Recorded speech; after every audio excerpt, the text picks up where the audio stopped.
We know that everyone is preoccupied with Tesla's 20% price cut, but as of today, there are things that you should know about. Another problem is brewing below the surface. The United States is rapidly running out of money, with the national debt now nearing $31 trillion. In fact, the United States barely has enough money to keep running until this January 19th, where they need to decide on what steps to take further to solve this problem. Janet Yellen, the United States Secretary of the Treasury, has warned that this could be the next catalyst to trigger a sharp decline in stock prices and a subsequent economic recession. And so, welcome to Investing Path, and for today's video, we will be discussing what this 2023 recession implies, how it will affect the market as a whole, and whether or not we should be concerned. But before we go on, please make sure to give this video a like and subscribe, and might as well click the bell button to stay updated for more of our content. Now, without further ado, let's get started. To begin, let us start this one in comprehending the term debt ceiling, which is rapidly becoming the newest SEO keyword for every news organization in existence, with search trends into a 12-month high. The debt ceiling is the maximum amount the United States government can borrow to meet its financial commitments, such as Social Security, Medicare, military salaries, interest on the national debt tax, refunds, and a whole host of other obligations that a country must maintain, including spending $20,000 of taxpayer money on custom trash cans in San Francisco. Typical reasoning at this point in the United States debate goes something like, what's the point of the debt limit if the government can just keep creating as much money as they want to? Which, we have to admit, is a very interesting response to observe. You could probably guess where this is headed if you imagine them switching from spending money as they needed on an as-needed basis to using a credit card, with which they would be free to spend as much as they wanted, with little to no scrutiny, up to a set limit. When a country implements a system similar to credit, it is also assigned a credit score that indicates to other nations the likelihood that they will fulfill their financial obligations. In terms of loan money, the United States is now in position similar to that of a person with an excellent credit score of 800, qualifying for the lowest possible interest rates. However, unlike a person, the United States has what is known as AAA rating, making it the safest country to lend to. This helps explain why the US dollar is so dominant internationally, and why every nation uses the US dollar as its reserve currency. A minor drawback, though, is that the government keeps spending more and more money, meaning that Congress will eventually have to agree to a new debt ceiling to keep us going until they have to do it again.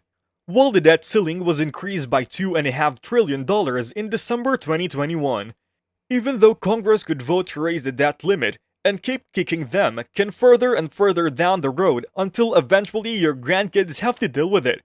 Doing so would require that both sides agree to the terms of the new debt ceiling, and if they didn't, it would become a game of chicken to see which side flinched first, with the fate of the American economy at stake. House Republicans have stated that they will not vote to raise the debt ceiling unless they are granted spending cuts and other concessions. Another way to put this is that Democrats want spending initiatives to pass, while Republicans want their spending reduced, and both sides must agree if we are to move forward. Even though the United States has never defaulted on its debt, the country came dangerously close to doing so in 2011. Here is what you really need to know about the impact on your stock market savings. After looking at historical data for well over a century, it's clear that the government shutdown occurs every time the United States exceeds its debt ceiling, and this is nothing new. To keep up with the annual spending, the debt ceiling has had to be lifted an average of once every year since 1917, or 100 times in total. As it turns out, the last time this happened was in late 2021, when the government hit its debt ceiling limit of $28.4 trillion, and after months of deliberations, halting reinvestment, and borrowing less, they were able to agree on a new limit until that too ran out and they needed to ask for more, as is happening now. A downgrade in the United States credit rating would have catastrophic effects on the economy, and the country would be forced to pay much higher interest rates since its money was no longer considered safe. It is the same as if someone had a spotless credit history for a century, never missed a payment, and was the safest borrower in the world, only to suddenly discover that they had a blemish on their record because they forgot to pay. And then suddenly, that one missed payment becomes a permanent blemish on your record. The good news is that the likelihood of it happening is extremely low, so it is probably not necessary to worry about it. Nevertheless, that doesn't mean we can come dangerously close to a worse than ideal scenario. Here's everything you need to know about the current state of affairs. Due to the rapid pace of events, it is highly unlikely that the United States will default on its national debt. Once the debt ceiling is reached, the government will employ so-called extraordinary measures to keep the economy afloat for a few more months.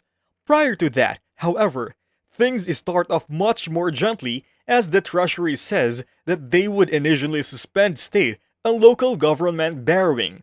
They might put a hold on reinvesting pension and disability funds, freeze new Treasury investments, and eventually cover all overseas holdings.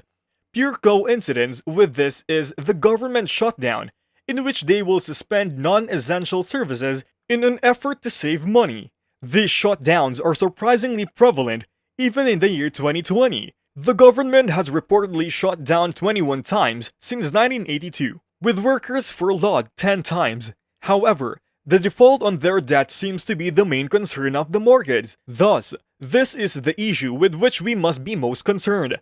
If we look back to 2011, we find the worst government stalemate ever, which led in a weaker credit rating and consequently caused the markets to plummet about 20% before a settlement was established. Yet, the national debt is an issue that may require attention in the long run, as interest payments consume an even greater percentage of the federal budget.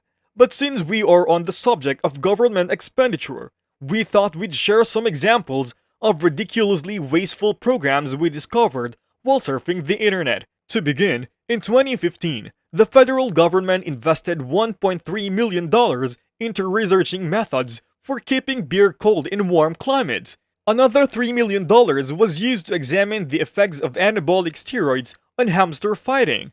Whether it is the $100 million wasted on unused airline tickets for the $2.5 million wasted on an in-app Super Bowl commercial in 2010, the United States Census Bureau's spending habits in 2010 were ludicrous. Researchers in the Turks and Caicos Islands were paid $75,000 by the National Science Foundation to capture 47 Anole lizards and blast them with a leaf blower. However, with regard to the debt ceiling, the whole thing has become a political back and forth to various spending agendas, and sadly, they will get us close to defaulting, without actually defaulting until eventually one side submits. This is quite likely to be a nerve-ending cycle that will be solved by making it someone else's issue. If you see it in the news over the next several days, weeks or months, you'll know exactly what it is and the implications at hand, but we still believe it is probably nothing to worry about, but it is something that you should be aware about. And that concludes our video for today. What do you think so far about this one? Is the United States nearing its doom because of this recession, or you have other thoughts in mind? Please don't hesitate to share your thoughts in the comment section below, and we'd be more than glad to join in the discussion. But other than that, thanks for watching. This is Investing Path, and if you like this video, make sure to give us a thumbs up and hit the subscribe and bell button to stay updated for more of our personal financing and investment uploads. Thanks again for watching, and we'll see you in our next video.